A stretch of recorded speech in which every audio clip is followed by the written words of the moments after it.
आज की कहानी है। एक समय की बात है, किसी गांव में एक ब्राह्मण अपने परिवार के साथ रहता था। उसके परिवार में उसकी पत्नी और एक बेटा था। वह बहुत गरीब थे, उनके पास कभी कभी खाने को भी नहीं होता था।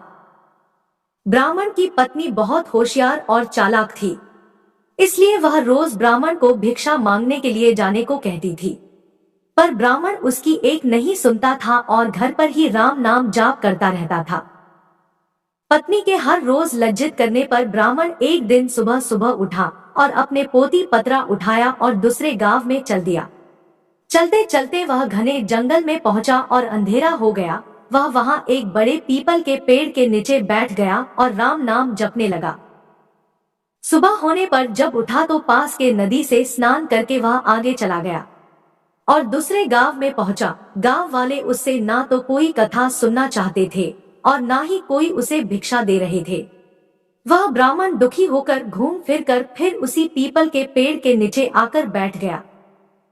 वह पीपल का पेड़ बहुत विशाल था। उस पेड़ की जड़ में एक विशाल काला सांप रहता था। उस ब्राह्मण ने सोचा कि मेरी कथा तो कोई नहीं सुनता, यह कथा में पीपल के पेड़ को ही सुना देता हूँ, और वो अपनी कथा सुनाने लगा।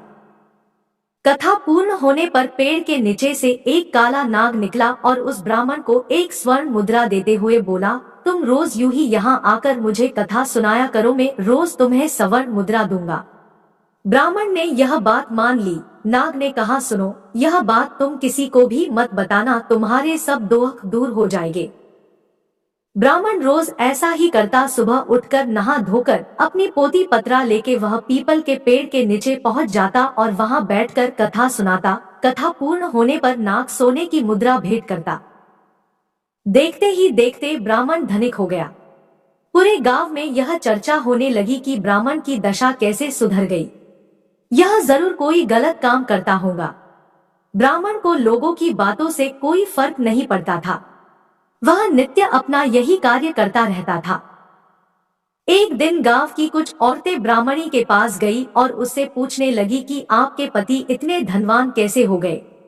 वह रोज कहाँ जाते हैं और रोज उनकी कथा कौन सुनता है? औरतों की बात सुनकर ब्राह्मणी के मन में शंका आ गई। उसने एक दिन अपने पति से पूछा कि आपको ये धन कहाँ से मिलता है, मुझे भी बताइए। ब्राह्मण बोला, तुम्हें इससे क्या मतलब है? ऐसा कहकर ब्राह्मण ब्राह्मणी की बात टाल दी। कुछ दिनों तक उसे टालता रहा, पर एक दिन ब्राह्मणी ने ब्राह्मण को मजबूर कर दिया। ब्राह्मण मजबूर होकर उसने अपनी पत्नी को नाग की सारी बात बता दी, जिस वजह से उसकी पत्नी के मन में लालच आ गया और ब्राह्मण के खाने में नशे की दवा मिलाकर उसे खिला दिया और अपने बेटे से बोली, बेटा, उस पीपल के पेड़ पर जाओ और नाग को मारकर सारी संपत्ति ले आओ। ब्राह्मण का लड़का अपने पिता का पोथी पतरा लेकर वहां गया और पीपल के पेड़ के आगे बैठकर कथा सुनाने लगा। कथा पूरी होने पर वह नाग बाहर आया और उसको स्वर्ण मुद्रा देने लगा। तभी ब्राह्मण के बेटे ने कुल्हाड़ी से नाग पर वार कर दिया, जिससे नाग की पूंछ कट गई और नाग भी पलटकर लड़के के पैर में डस दिया, जिससे लड़के की मौत हो गई। इधर जब ब्राह्मण उठा तो उसने देखा कि उसके पोती पतरा गायब है। वह समझ गया कि कुछ गड़बड़ है। वह जल्दी से पीपल के पेड़ के पास गया तो देखता है कि उसका लड़का वहां मरा पड़ा हुआ है। ब्राह्मण को देखकर नाग बाहर आया और कहा, ब्राह्मण, मैंने तुम्हें कहा था कि स्वर्ण मुद्रा की बात तुम किसी से नहीं कहोगे, और तुमने यह बात अपनी पत्नी को बता दी। अब तुम यहाँ से चले जाओ। तुम्हें तुम्हारे पुत्र का दुख है और मुझे मेरी पूंछ के कटने का दुख है। मैं तुम्हें श्राप देता हूँ कि तुम्हारी जो संपत्ति मेरे द्वारा बनी थी वह सब नष्ट हो जाएंगी।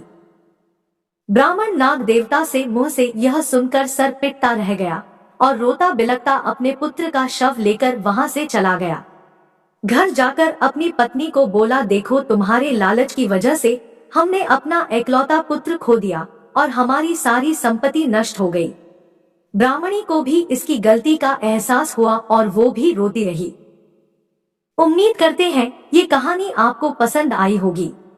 आगे भी इसी तरह की हर रोज नई कहानी और नई वीडियो देखने के लिए कृपया करके चैनल को अभी सब्सक्राइब कर दीजिए और पास में बने बेल को भी दबा दीजिए ताकि हमारी आने वाली हर वीडियोस आप तक सबसे पहले पहुंच सके।